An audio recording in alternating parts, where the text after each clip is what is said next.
আসসালামু আলাইকুম। বর্ণমালা একাডেমিতে সবাইকে স্বাগতম। বর্ণমালা একাডেমির এখনকার আয়োজনে থাকছে সাধারণ জ্ঞান থেকে বিভিন্ন চাকরি পরীক্ষায় আসা গুরুত্বপূর্ণ 40টি প্রশ্নের উত্তর। তো এই প্রশ্নগুলো থেকে আপনারা আগামীতেও বিভিন্ন চাকরি পরীক্ষায় কমন পাবেন ইনশাল্লাহ। তো চলুন দেরি না করে আমরা আমাদের প্রশ্নে চলে যাই। নোবেল পুরস্কার কবে থেকে প্রচলিত হয়েছে? 1901 সালে। একজন ভালো শিক্ষকের কি কি যোগ্যতা ও দক্ষতা থাকা দরকার? একজন ভালো শিক্ষকের যেসব যোগ্যতা থাকতে হবে তার মধ্যে হচ্ছে পড়ানো, সঠিক পরিচালনা এবং গাইড করা। সমুদ্র বায়ু প্রবল বেগে প্রবাহিত হয় মধ্যাহ্নে। জাতিসংঘ সাধারণ পরিষদে প্রথম বাংলাদেশি সভাপতি হুমায়ুন রশিদ চৌধুরী। কোনটি সামাজিক পরিবর্তনের উদাহরণ নয়? বাসস্থান সামাজিক পরিবর্তনের উদাহরণ নয়। মডেমের মাধ্যমে কম্পিউটারের সাথে ইন্টারনেট লাইনের সংযোগ সাধন হয়। আলু উৎপাদনে শীর্ষ জেলা কোনটি? আলু উৎপাদনে শীর্ষ জেলা বগুড়া। সোনারগাঁও এর পূর্ব নাম কি ছিল? সোনারগাঁও এর পূর্ব নাম ছিল সুবর্ণগ্রাম। স্বাধীন বাংলাদেশের প্রথম প্রেসিডেন্ট ছিলেন শেখ মুজিবুর রহমান। ভারত শ্রীলঙ্কাকে পৃথক করেছে কোন প্রণালী? ভারত এবং শ্রীলঙ্কাকে পৃথক করেছে পক প্রণালী। ভারত বাংলাদেশকে স্বীকৃতি প্রদান করে 6 ডিসেম্বর 1971 সালে। 2020-21 বাজেটে সাধারণ করমুক্ত আয় সীমা কত? 2020-21 বাজেটে করমুক্ত আয় সীমা ছিল 2.50 লাখ টাকা। আপনারা এই প্রশ্নটি সাম্প্রতিক উত্তর জেনে নেবেন। স্বাধীন বাংলাদেশের রাজধানী হওয়ার পূর্বে ঢাকা বাংলার রাজধানী হয়েছিল 4 বার। স্থায়ী সালিসি আদালত কোথায় অবস্থিত? স্থায়ী সালিসি আদালত অবস্থিত দি হেগে। গুদলির কারণ কি?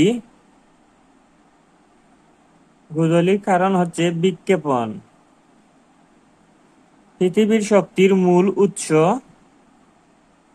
সূর্য। বাংলাদেশের উপর দিয়ে যে ভৌগোলিক কাল্পনিক রেখা গেছে তার নাম কি? তার নাম হচ্ছে কর্কটক্রান্তি রেখা। স্বাধীন বাংলা বেতার কেন্দ্র প্রথম স্থাপন করা হয় কালুরঘাট, চট্টগ্রাম। বরেন্দ্রভূমি বলা হয় রাজশাহী বিভাগের উত্তর পশ্চিমাঞ্চলকে। বর্তমানে দেশে নদীবন্দর কতটি? বর্তমানে দেশে নদীবন্দর 75টি। তো আমাদের এই আয়োজনগুলো আপনাদের কেমন লাগছে অবশ্যই কমেন্ট করে জানাতে ভুলবেন না। আর চ্যানেলটিতে নতুন হলে অবশ্যই চ্যানেলটি সাবস্ক্রাইব করে রাখবেন। মহাস্থানগড় কোন নদীর তীরে অবস্থিত? মহাস্থানগড় করতোয়া নদীর তীরে অবস্থিত। কাজের একক কি? এখানে কাজের একক হচ্ছে জুল। উপমহাদেশের সর্বশেষ গভর্নর জেনারেল কে ছিলেন? উপমহাদেশের সর্বশেষ গভর্নর জেনারেল ছিলেন লর্ড মাউন্টব্যাটেন। অপারেশন সার্চলাইট কত সালে চালানো হয়? অপারেশন সার্চলাইট চালানো হয়েছিল 1971 সালের 25শে মার্চ। একটি জাহাজ সমুদ্র থেকে নদীতে প্রবেশ করলে জাহাজের তল আরো ডুববে। জিনের রাসায়নিক উপাদান হচ্ছে ডিএনএ। বাংলাদেশের প্রথম রাষ্ট্রপতি ছিলেন শেখ মুজিবুর রহমান। যে ভাষা থেকে এডুকেশন শব্দটির উৎপত্তি হয়েছে লাতিন ভাষা থেকে। ম্যাকাও কোন দেশের উপনিবেশ ছিল? ম্যাকাও ছিল পর্তুগালের উপনিবেশ। কোনটি দক্ষিণ সুদানের রাজধানী? দক্ষিণ সুদানের রাজধানীর নাম হচ্ছে জুবা।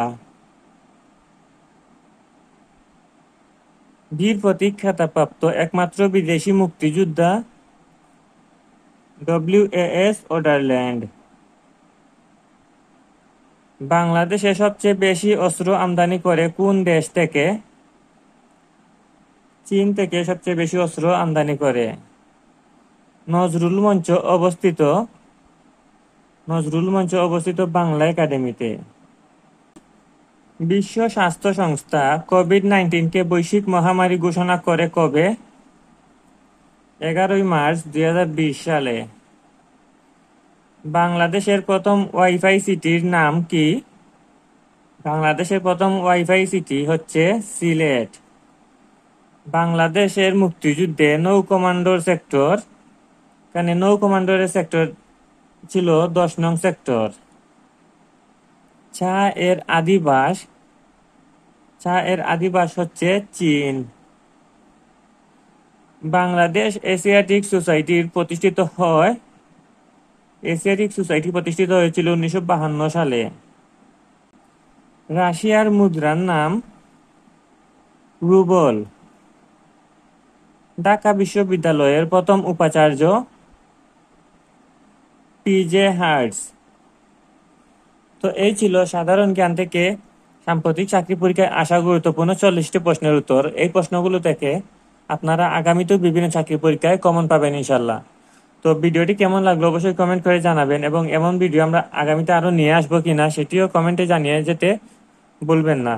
আর আপনি যদি আমার চ্যানেলটিতে নতুন হয়ে থাকেন তাহলে অবশ্যই চ্যানেলটিতে গিয়ে আগের ভিডিওগুলো দেখে আসতে পারেন। এর আগে আমরা আমাদের চ্যানেলে অসংখ্য ভিডিও দিয়েছি যেগুলো আপনার চাকরির প্রস্তুতিকে এগিয়ে নিয়ে যেতে সাহায্য করবে। আর ভিডিওগুলো ভালো লাগলে অবশ্যই চ্যানেলটি সাবস্ক্রাইব করে রাখবেন যাতে পরবর্তী ভিডিওটি আপনার কাছে পৌঁছায়। তো চাকরি প্রত্যাশী সকলের জন্য রইল শুভকামনা। আল্লাহ হাফিজ।